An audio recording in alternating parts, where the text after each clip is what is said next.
आता सुद्धा एक असा विषय आहे ज्याला आपण अतिवाहिक देह म्हटलेला आहे, नाही का? ते स्थूल सूक्ष्म कारण असे 3 तऱ्हेचे जरी देह असले तरी खरं म्हणजे अतिवाहिक देह म्हणजे काय, तर एक परत बघा असा की तुम्ही शरीराचं सोडून द्या, समोर जरी बघितलं तरी सतत निसर्गामध्ये काही ना काही परिवर्तन होत असतं, बरोबर आहे? आता हे परिवर्तन म्हणजे आहे कसलं, तर त्या निसर्गामध्ये जी लिव्हिंगनेस आहे, म्हणजे जीवशक्ती किंवा चेतनाशक्ती, त्याच्यामधलं ते परिवर्तन आहे, बरोबर आहे? म्हणजे चैतन्यातील परिवर्तन, आणि चैतन्यातील परिवर्तन वेगवेगळी प्रारूप म्हणजे फॉर्म, वेगवेगळी डिझाईन निर्माण घालतं. हे तर अगदी लॉजिकली सिंपल आहे, बरोबर आहे ना? बरोबर. हॅलो, हा. आता चैतन्यातील जी बदल आहे त्याच्यातून वेगवेगळे फॉर्म, त्याचे गुण आणि एकंदर नवीन डिझाईन तयार होतात. हे जर आपण बाहेर बघितलं, नाही का, बाहेर बघितलं बाहेर दिसते आपल्याला आत समजतं वेगळं, बरोबर आहे? बाहेर दिसतं ते आपल्याला आत समजतं, म्हणजे याचा अर्थच आपल्या आत जी गोष्ट आहे आणि आपल्या बाहेर जी गोष्ट आहे ती मूलतः एकच आहे. बाहेर एक चैतन्य आहे, ते वेगवेगळ्या तऱ्हेने फॉर्मेट होत आहेत आणि निसर्गामध्ये वेगवेगळे बदल होत आहेत, आणि तेच निसर्गामध्ये बदल होत होता त्याच निसर्गात वेगवेगळे जीवजंतू आणि मानवापर्यंत बदल झाले.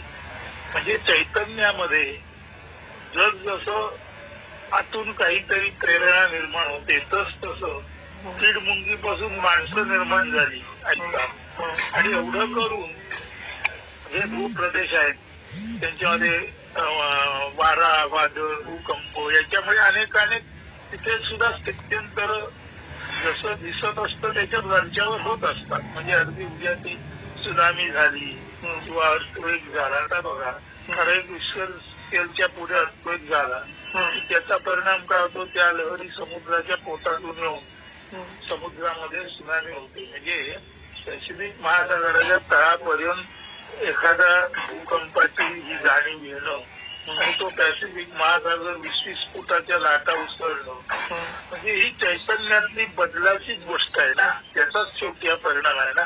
बरोबर. हा, तर हे जे चैतन्यातले बदल असतात त्यामुळे निसर्गामध्ये, पृथ्वीमध्ये बदल होतात, आणि याच बदलातून म्हणजे लक्षावधी काय असतील ती इन्फिनिट यूज झाली असतील, याच्यातूनच बदल होत तो कीड मुंगीपासून मानवापासून आपण आले आहोत, बरोबर आहे? आता हे जेव्हा मानवाला कळतं, समजा आता माझ्याला वेडा माणूस साधारण सांगतो, तेव्हा सुद्धा एक निश्चित आहे की चैतन्याने आपल्यात बदल करता करता करता करता असे टूल निर्माण केलेलं आहे, साधन निर्माण केलेलं आहे.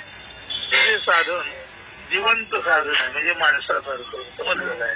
हॅलो, आणि ते जिवंत साधन मानव रूपी त्या चैतन्याच्या खेळी सर्व ज्या आहेत त्या उलगडा करू शकतो, बरोबर आहे? म्हणजे परफेक्ट मुळात काय आहे, परफेक्ट मुळात चैतन्य आहे. सतत बदलात काय आहे, चैतन्य. सतत बदलात असलेल्या चैतन्यातून एक मोठी गोष्ट निर्माण काय झाली, परफेक्ट मानव. आता परफेक्ट मानव म्हणजे व्यवहाराच्या पातळीला निर्दोष मानव नव्हे, तर हे सर्व समजून सांगणारा एखादा माणूस का होईना त्या निसर्गातून जन्माला आला. म्हणजे जेव्हा आपण नोमॅनिक परफेक्ट म्हणतो तेव्हा मानव स्पेसिअस बघितलं तर त्या मानवातलाच एखादा मानव का होईना त्या परफेक्शनचं निरूपण करू शकतो. आणि असं मूळ काय आहे हे सांगता सांगता सांगता सांगता मानव निर्माण होऊन काही वर्ष झाली, तर आजचा मानव नियर टू परफेक्शन म्हणजे तो निर्माता झालेला नाही अजून, पण निर्माण झालेलं कसं झालं असेल याची लॉजिकल सिक्वेन्स तो करेक्ट मांडतो. आणि इतका तो मॅक्झिमम असतो की कमी जास्त थोडेफार फरक झाले तरी आता सर्वांना माहिती पडलेला आहे की जरी बाहेर किती देह झाला तरी देहाच्या जी जाणीव आहे त्या जाणीवेत बदल झाला की माणसाच्या स्थितीत बदल होतो. म्हणजे जाणीवेत बदल झाला की माणसाच्या स्थितीत बदल होतो. त्याचा अर्थ चैतन्यात बदल झाला की चैतन्याने जे मांडलेले प्रारूप असतात, फॉर्म असतात, त्यात बदल होतो. चैतन्यातला बदल फॉर्ममध्ये बदल घडवतो आणि चैतन्यातला बदल एका उत्तम फॉर्म मध्ये माणसामध्ये आला आणि त्या फॉर्म मध्ये ते चैतन्य जणू काही असं बसलं की त्याला बोलता येत नसलं तरी ते सर्व मांडणं या माणूस नावाच्या बोलणाऱ्या यंत्राच्या आत बसून ते आता लोकांना सांगू शकतं, पटवू शकतं. गंमत आहे का? म्हणजे जेव्हा आपण म्हणतो की मुळाला काही हेतू नाही, तर मुळाला काही हेतू नाही असं नाही. मूळ हे हेतुरहित हेतू मध्ये आहे. म्हणजे हेतुरहित हेतू मध्ये म्हणजे काय? हे चैतन्य आहे, त्याला अमुकच करायचं असं त्याचं काही ठरलेलं नव्हतं. पण चैतन्य पुढे पुढे पुढे जाता जाता जसं पाणी पुढे पुढे पुढे जाता जाता ग्रॅव्हिटीच्या दिशेने जोरात धावतो, समपातळीला आलं की समत्वात राहतो. म्हणजे बघा, पाणी आपली पातळी सोडत नाही हा एक नियम झाला. ग्रॅव्हिटीच्या दिशेने पाणी जोरात धावतो हा दुसरा नियम झाला. पण हे आपण पाण्याच्या स्थितीवरून शोधून काढलेले पाण्याचे नैसर्गिक नियम आहेत, म्हणजे स्वाभाविक नियम आहेत. म्हणजे पाण्याला हेतू आहे का समुपातीत व्हायचा नाही, पाण्याला हेतू आहे का उतारावरून व्हायचा नाही, पण असं घडतं. बरोबर आहे? म्हणजे पाणी आपण म्हणतो पाणी समुपातीत राहते, पाणी उताराच्या दिशेने जोरात वाहते, तेव्हा ऍक्झिट पाणी ही आपण एंटिटी माणसासारखी धरतो आणि त्या पाण्यावर आपण आरोप करतो. म्हणजे पाणी समपातीत राहते म्हणताना पाण्याचा समपातीत राहण्याचा हेतू आहे असं आपण सुचवतो, कळत न कळत. बरोबर ना? किंवा पाणी उताराच्या दिशेने धावतं म्हणताना पाण्याचा उताराच्या दिशेने धावण्याचा हेतू आहे असं आपण म्हणतो, पण तसं नाहीये. तर हा हेतू मूळ चैतन्याचा आहे, लक्षात ठेवा. चैतन्य सोफार सोगुड आपली पातळी सोडत नाही. आता चैतन्य सोफार सोगुड आपली पातळी सोडत, चैतन्य त्याचा दुसरा अर्थ जवळचा काय? जीव म्हणजे प्रकाश. बरोबर आहे? आणि प्रकाशमान असतात तो देव म्हणतात. म्हणून चैतन्य आपली पातळी सोडत नाही याचा अर्थ देव आपली पातळी सोडत नाही. चैतन्य आपली पातळी सोडत नाही, पाणी आपली पातळी सोडत नाही, म्हणजे पाणी किंवा चैतन्य समत्व सोडत नाही. त्याच्यातून देव आला त्या जीव मधून, म्हणून देव समत्व सोडत नाही. आणि हे ज्या माणसाला कळलं तो माणूस समत्व सोडत नाही. लक्षात घ्या. समजलं? हा. अशा तऱ्हेने समत्वम इति योग उच्यते. जगात योग म्हणजे काय? समत्व हाच योग. ही मांडणी माणसाने केली. पण ही मांडणी माणसाने केली. माणसाने कशामुळे मांडणी केली? त्याच्यातल्या जाणीवेमुळे. जाणीव कशामुळे आहे? चैतन्यामुळे. चैतन्य कशामुळे आहे माहित नाही, पण चैतन्याला हेतू काय आहे माहित नाही. परंतु जेव्हा आपण असं वेगवेगळ्या पद्धतीने बघतो, पाणी आपली समत्व सोडत नाही आणि पाणी हे फ्लुइड आहे आणि चेतना सुद्धा सर्वत्र पसरते. म्हणजे पाणी आणि चेतना याचा मूळ गुणधर्म फ्लुइड आहे. फ्लुइड म्हणजे वाहत आहे असा आपल्याला अंदाज येतो. आणि वाहतं जे असतं ते शक्यतो समत्वाच्या पातळीत राहतं आणि जिथे उतार मिळतो तिथे ते वेगाने राहतात. हा जो उतार शब्द आहे तो कसा उतार शब्द आहे? उतार हा शब्द मानव जीवनात मागणीसारखा आहे. म्हणजे बघा, आता आपण देवाचा शोध घेतोय. आता आपण देव म्हणजे काय शोधतोय, म्हणजे देवाच्या दिशेने आपण आक्रंदन करतोय, देवाला आपण डिमांड करतोय. मग आता देवाला आपण डिमांड केली की देवाला ऐकतच आपल्याकडे यायला मिळतं. म्हणून डिमांड सप्लाय थिअरी ही पाण्याच्या दृष्टीने पाणी उताराकडे वाहतो, चैतन्य उताराकडे वाहतो. तसं डिमांड सप्लाय थिअरी मध्ये डिमांड म्हणजे मागणी जिथे आहे तिथे चैतन्य वाहतं. म्हणजे माणसाची जी डिमांड असते ती डिमांड जशी असेल त्या पद्धतीने चैतन्य त्याला उपयोगी पडतं. आता असा जर आपण विचार केला तर पैसा आहे, पैशाची डिमांड चांगलं काम करण्यासाठी आपण केली तर पैसा कसा उपयोगी पडतो? पैसा आपण जुगारात घालवला तरी उपयोगी पडतो. म्हणजे पैसा ही शेवटी शक्ती आहे एका वेगळ्या पद्धतीने. तरी पैसा ही मानव निर्मित शक्ती असली तरी ईश्वर निर्मित मूळ शक्ती आहे चैतन्य. मूळ जी शक्ती चैतन्य आहे ती सुद्धा ऍज पर डिमांड तुम्हालाही होते, त्याचं ज्ञान होतं. म्हणून ज्याने मन प्रसन्न केलं त्याला सर्व सिद्धी कळल्या, आणि मन ज्याने प्रसन्न केलं त्याला चैतन्याचा कसा वावर असतो हे कळलं. आणि हा जो चैतन्याचा वावर कसा असतो हे कळल्यानंतर त्याच चैतन्याला, ते चैतन्य जसं तुम्ही त्याला भजाल तसं तुम्हाला अनुकूल होतं हे कळल्यानंतर त्या चैतन्यालाच आत्मा असं एक आपण नाव ठेवलं. आणि आत्मा म्हणजे आत्मीयता, आणि चैतन्याला सर्वांबद्दल आत्मीयता आहे. म्हणून पुढे सिद्धांताला मला जो ज्या भावाने बसतो त्या भावाने मी त्याला प्रसन्न होतो. कृष्णाच्या तोंडी जरी आलं तरी त्याला माणसाच्याच तोंडी आलेलं आहे, लक्षात घ्या, समजलं नाही. म्हणून असा जर विचार केला तर विश्वाच्या मुळाशी जी चेतना आहे तिचा आणि पाण्याचा गुणधर्म वस्तुता एकच आहे. कारण चेतना ही पाण्यासारखी वाहती गोष्ट आहे, आणि पाण्यासारखी वाहती जी गोष्ट आहे ती समत्व सोडत नाही आणि उताराच्या दिशेने वाहते.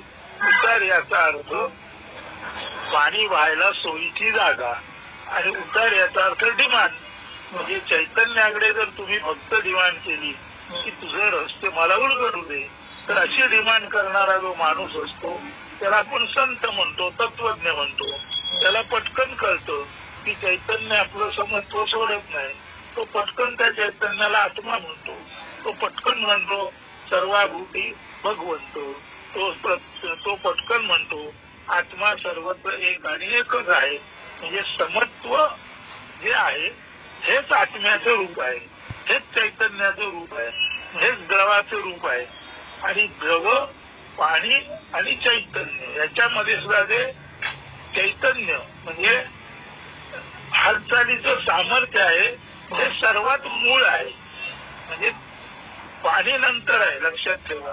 एखादा द्रव नंतर आहे पण चैतन्य आधी आहे. कारण पाणी दिसतं, द्रव दिसतो, पण चैतन्य दिसत नाही, लक्षात ठेवा. म्हणून दिसत नसताना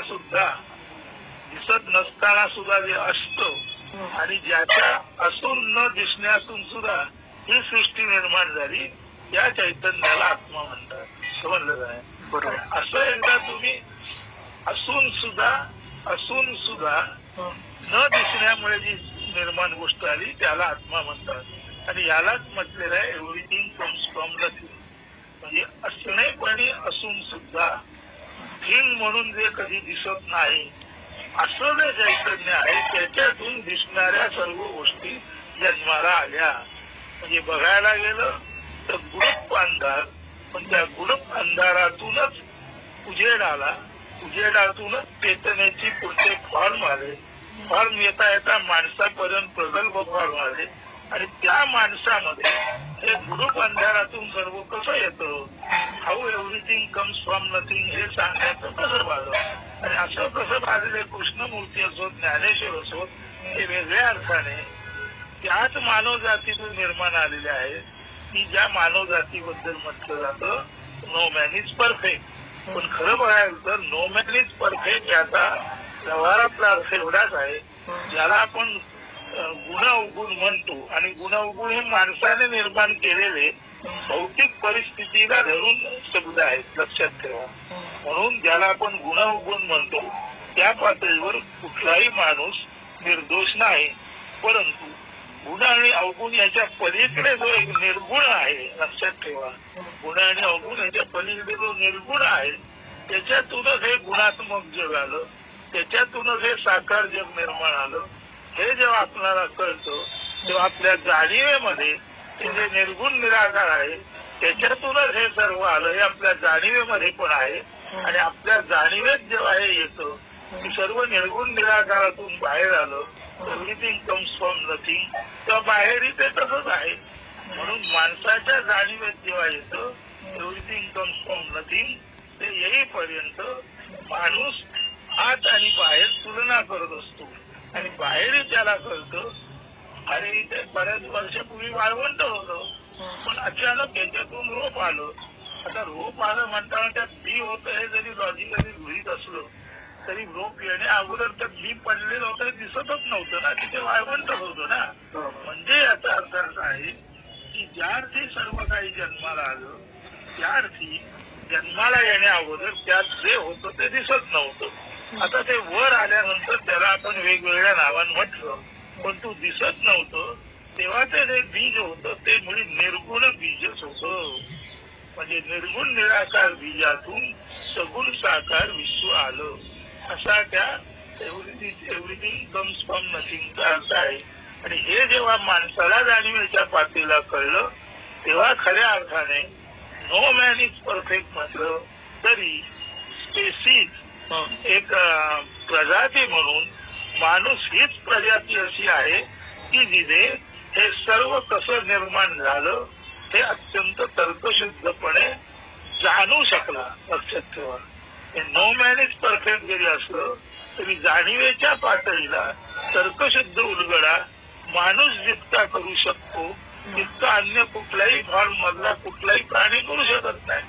म्हणून नो मॅन इज परफेक्ट याचा शब्दाचा अर्थ एवढाच आहे, लक्षावधी अब्जावधी माणसं आहेत त्यातील एकही माणूस ज्याला आपण सर्वसाधारण चांगलं वाईट म्हणतो, सर्वसाधारण गुण अवगुण म्हणतो, त्या दृष्टीने कोणीही माणूस पूर्ण नाही. परंतु गुण आणि अवगुण, सत आणि असत हे नेमकं काय आहे हे मात्र फक्त माणूसच सांगू शकतो. म्हणजे नो मॅन इज परफेक्ट हे जितकं खरं आहे त्याच्यापेक्षा अधिक खरं आहे. If there is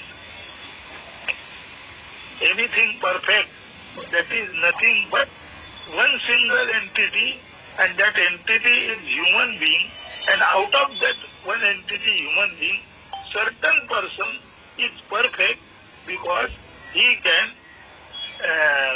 explain the discipline of the creation and of course the end of creation. म्हणून माणूस हा जो निर्मितीचं स्पष्टीकरण देऊ शकतो, स्थितीचं स्पष्टीकरण देऊ शकतो आणि लयाचं स्पष्टीकरण देऊ शकतो. आणि असं हे अनादि अनंत काळ चालू आहे. हे कधी कुठे सुरू झालं हे माहीत नसलं तरी हे सुरू आहे. याचं बीज माहीत नसलं तरी ह्याचं बीज मुळात निर्बीज आहे. म्हणजे सर्व गोष्टी बीजातून जन्माला येतात, परंतु या सर्व गोष्टी ज्या बीजातून निर्माण झाल्या ते निर्बीज आहे. म्हणजे ते आपण पाहू शकत नाही. म्हणून एव्हरीथिंग कम्स फ्रॉम नथिंग. आता याचा जर तुम्ही याचं नीट चिंतन केलं तर तुमच्या लक्षात येईल तुमच्या बाहेरच्या शरीराला किती महत्व आहे. काहीच महत्व नाही. आज जसजशा तुमच्या जाणीवा बदलतात तस तसं बाहेरचं शरीर रिस्पॉन्स देतं. म्हणजे आज बदलणारा जाणीव असा जो आत्मा आहे तो कृष्ण आहे. लक्षात ठेवा. आणि तो कृष्ण ज्या रथात बसलेला आहे तो महेंद्र सावंतचा रथ आहे. म्हणजे महेंद्र सावंत हा स्थूल देह म्हणून आणि रथात बसलेला म्हणून अर्जुन आहे. आणि आज जे निर्गुण तत्व आहे ते त्या रथाला आणि त्या रथातील अर्जुनाला चालवणारा जो निर्गुण आहे तो आपला कृष्ण आहे.